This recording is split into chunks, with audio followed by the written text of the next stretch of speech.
Hello everyone, welcome to my YouTube channel. So today we are going to study about avascular necrosis, AVN of hip. So many patients have come across AVN hip and they've asked me to do this video. So this is for you all guys, and also those who come across AVN, please watch the video till the end. Okay, so what is this AVN, that is avascular necrosis? This occurs in hip joint mainly. Okay, now why does this occurrence only in the hip joint? So let us go into the anatomy first. That is, little bit I will brief you about the structural anatomy of the hip joint to understand why avascular necrosis occurs at the hip.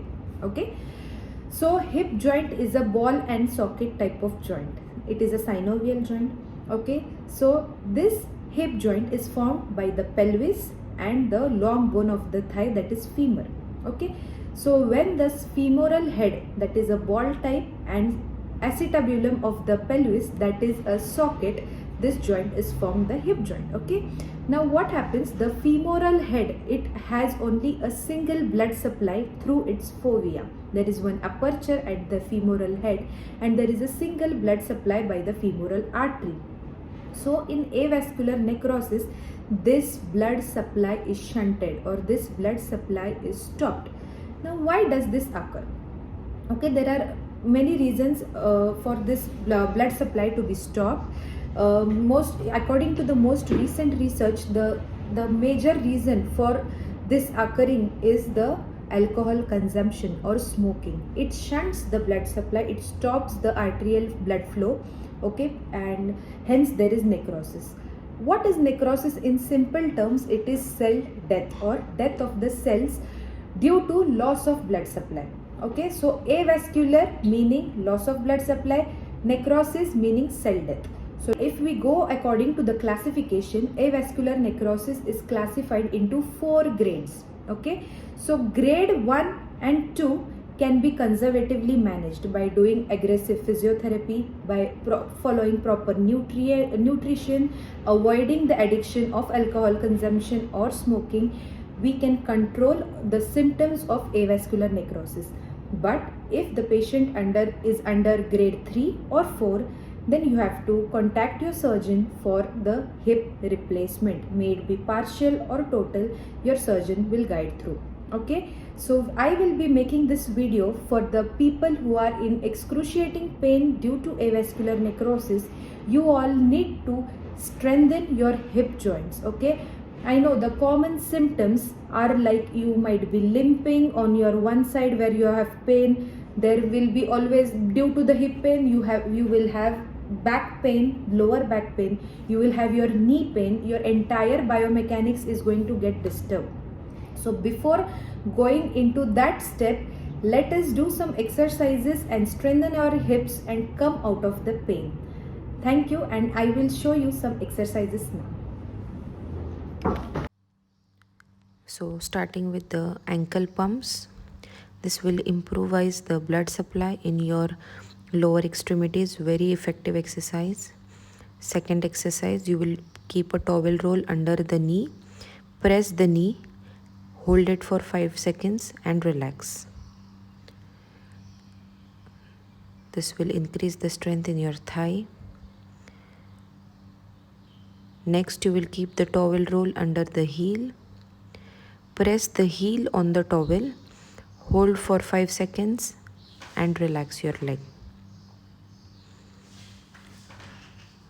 Keep the towel roll between the knees and press both the knees on the towel. Again, this is another exercise to strengthen your thigh.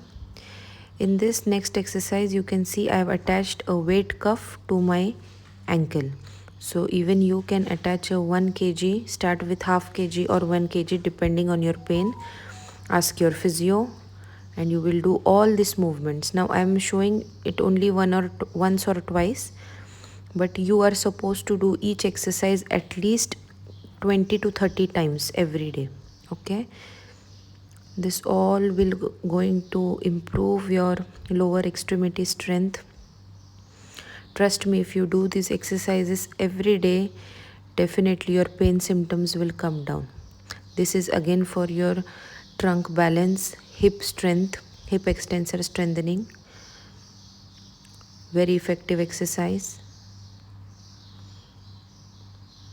Try to practice the exercises daily and let me know your feedback on your pain symptoms in the comment section. This again is a very effective exercise for your hip abductor muscles.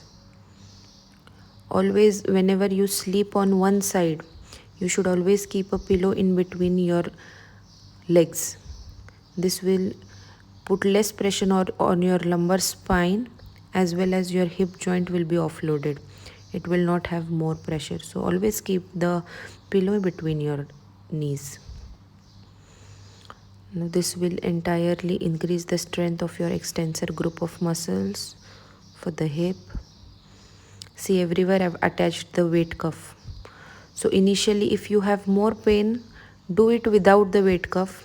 But I would suggest for strengthening, start with half kg weight cuff, then proceed to 1 and 2 kg. Always do this under the observation of your physiotherapist. If you have any doubt, you can ask me as well.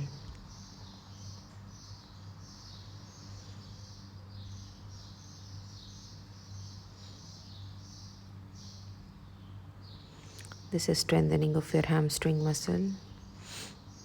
Now this is going to improvise the strength of your hip extensors.